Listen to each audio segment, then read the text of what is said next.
Hey everyone, welcome back to career in action. लगन आपकी advice हमारी।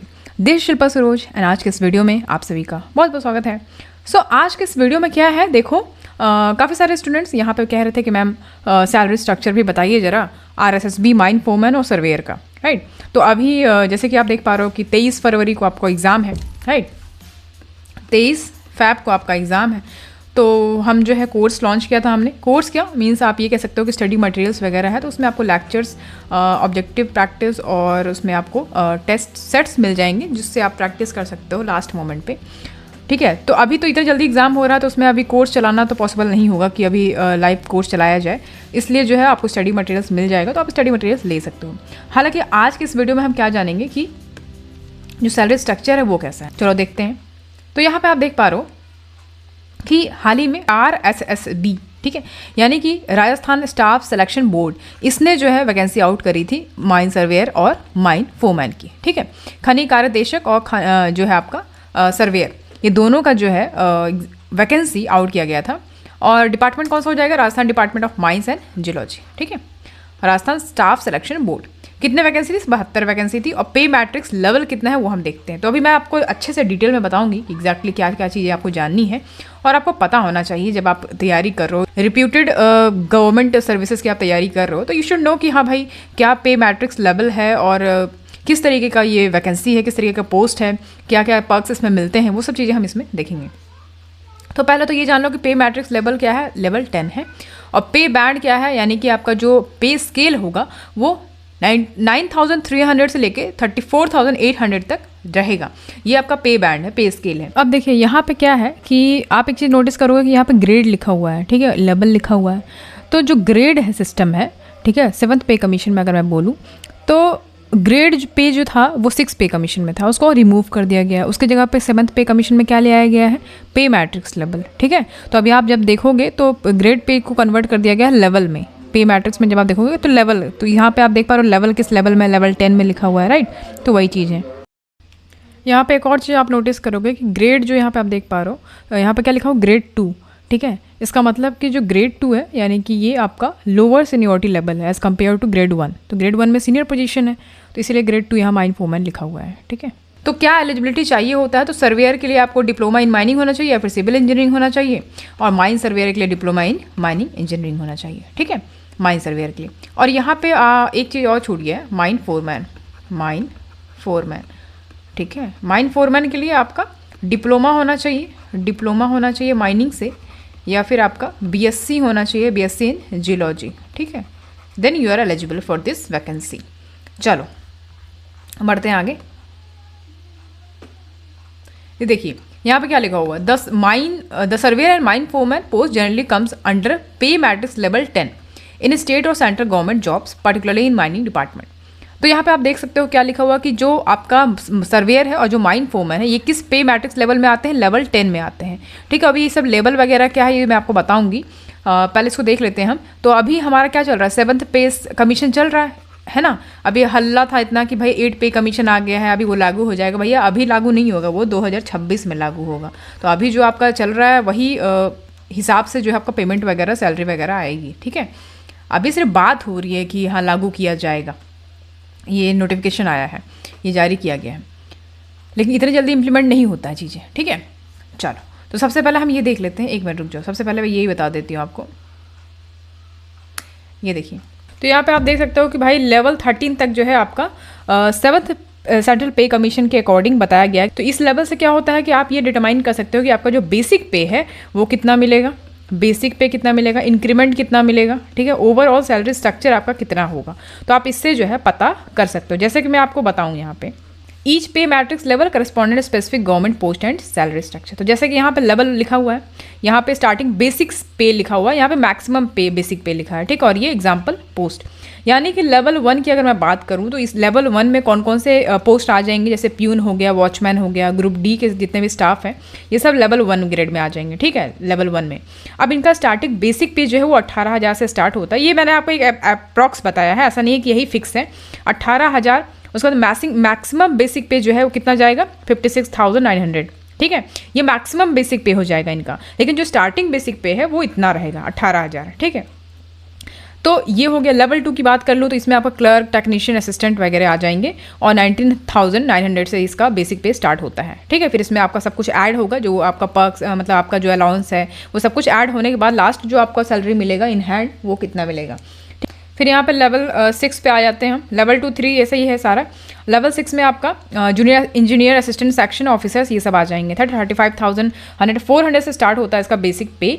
उसी तरीके से लेवल 10 की अगर मैं बात करूँ, क्योंकि हम यही देख रहे हैं माइन फोरमैन, माइन सर्वेयर और असिस्टेंट इंजीनियर, तो इनकी अगर मैं बात करूँ तो इनका जो स्टार्टिंग बेसिक पे है वो कितना है 56,100, 56,000 अप्रॉक्स। ठीक है, तो ये इनका क्या है बेसिक पे। ओके, समझ पा रहे हो? तो इस तरीके से जो लेवल है वो यहाँ पे कैटेगराइज किया गया है कि किस तरीके से हम इसको फाइंड आउट कर पाएंगे। तो देखिए यहाँ पे 7th पे कमीशन की बात करूँ तो यहाँ पे 13 लेवल्स ही दिए गए हैं, यानी कि लेवल 1 से लेवल 13 तक। ठीक है, हायर लेवल जो होते हैं उनको हायर एडमिनिस्ट्रेटिव ग्रेड बोलते हैं, यानी कि जो लेवल 13 के ऊपर होते हैं, यानी कि उनको कोई ऑफिशियल गवर्नमेंट स्ट्रक्चर में नहीं ऐड किया गया है। जैसे कि लेवल 14 अगर यहाँ पर देख पा रहे हो, तो इस चीज़ को थोड़ा ध्यान रखेंगे कि हमारे जो इंडियन स्ट्रक्चर है पे स्केल का उसमें 14 नहीं है।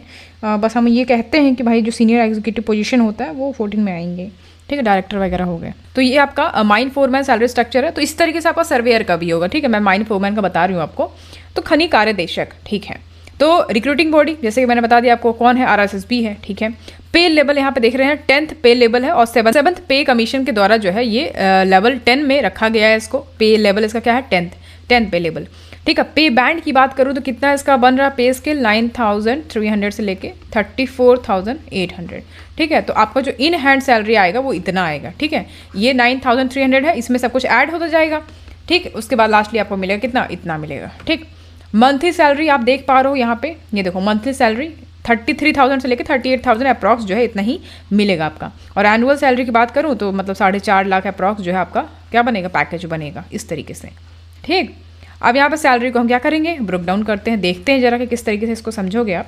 यहाँ पे आप देख पा रहे हो लेवल 10 है। ठीक है, सैलरी कंपोनेंट देखते हैं। बेसिक पे आपका कितना है, मान लेते हैं कि भैया 34,800 है बेसिक पे आपका। ठीक है, अब इसमें जो है डियरनेस अलाउंस ऐड होगा, DA जिसको बोलते हैं, हाउस रेंट अलाउंस जिसको बोलते हैं, ट्रांसपोर्ट अलाउंस जो होता है आपका, ग्रॉस सैलरी यानी कि बिफोर डिडक्शन, कटने से पहले ग्रॉस सैलरी, फिर डिडक्शन यानी कि आपका PF, NFS, टैक्स ये सब कटता है, और नेट इन हैंड सैलरी यानी कि कटने के बाद जो है आपको मिलेगा वो कितना मिलेगा, तो कुल इतना मिलेगा। इसी के बीच रेंज में आपको सैलरी मिलेगी आपको। ठीक है, तो ये DA जो आप देख पा रहे हो ये सब क्या ये बनता है आपका, इतना आपका ऐड होता जाएगा इस वाले सैलरी में। ठीक है, उसके बाद आपका हाउस रेंट अलाउंस में ऐसा होता है कि तो देखो ये होता है कि आपको घर मिलता है, तो घर का जो आपको पैसा मिलता है वो मिल रहा है। जैसे कि यहाँ पे आप देख पा रहे हो कि 9 से 24% तक आपको HRA मिलता है, यानी कि 2,000 से लेकर 8,000 के बीच में।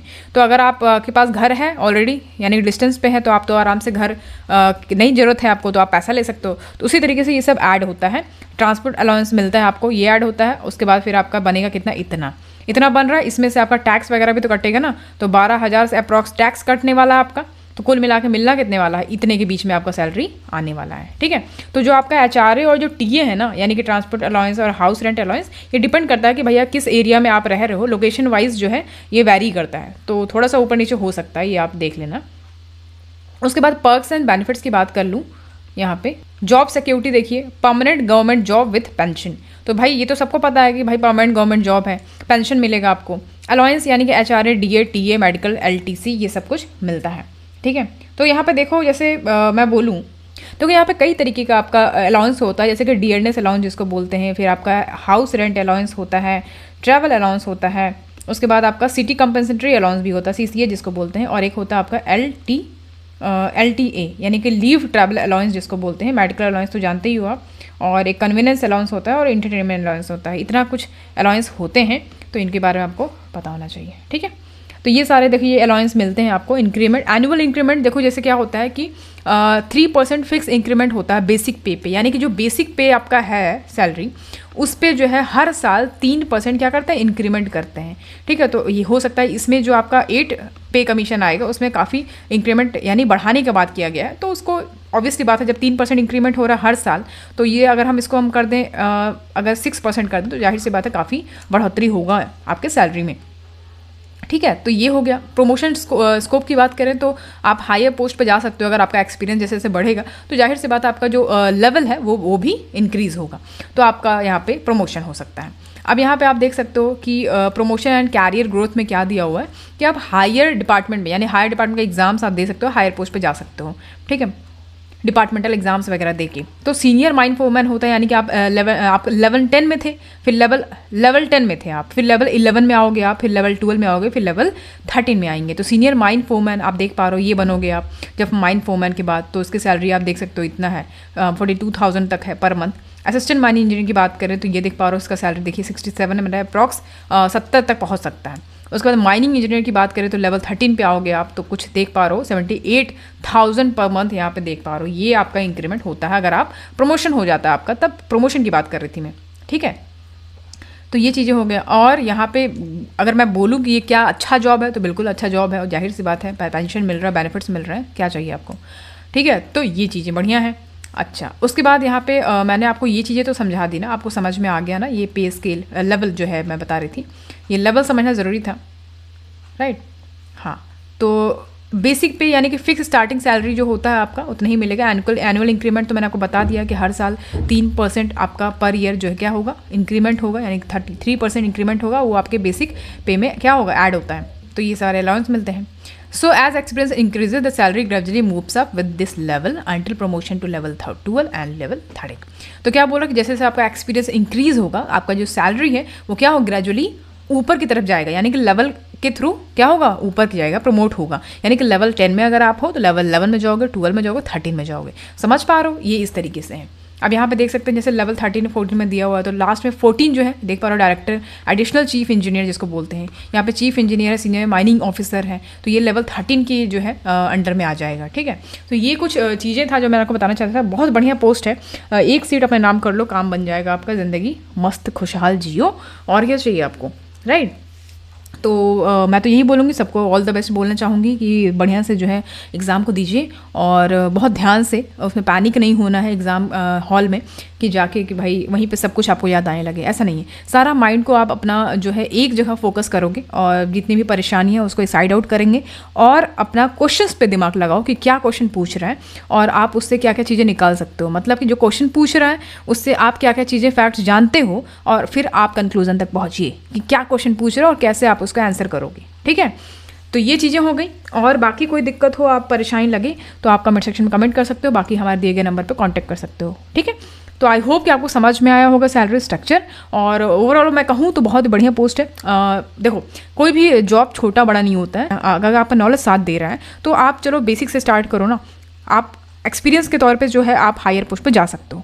तो ये कहूँगी कि बहुत ही बढ़िया अपॉर्चुनिटी है, बढ़िया इसको एग्ज़ाम को दीजिए। हर बार देखो वैकेंसी नहीं आउट होती है इस सब की, माइनिंग इंजीनियर ये सब जो हो गए पोस्ट, ये सब हर साल नहीं निकलती हैं, इसको टाइम लगता है, मतलब 2-3 साल 3-4 साल ऐसा टाइम लग जाता है। तो इसलिए मैं कह रही हूँ जो आया है भरो, और बढ़िया से अपना एक सीट अपने नाम कर लो।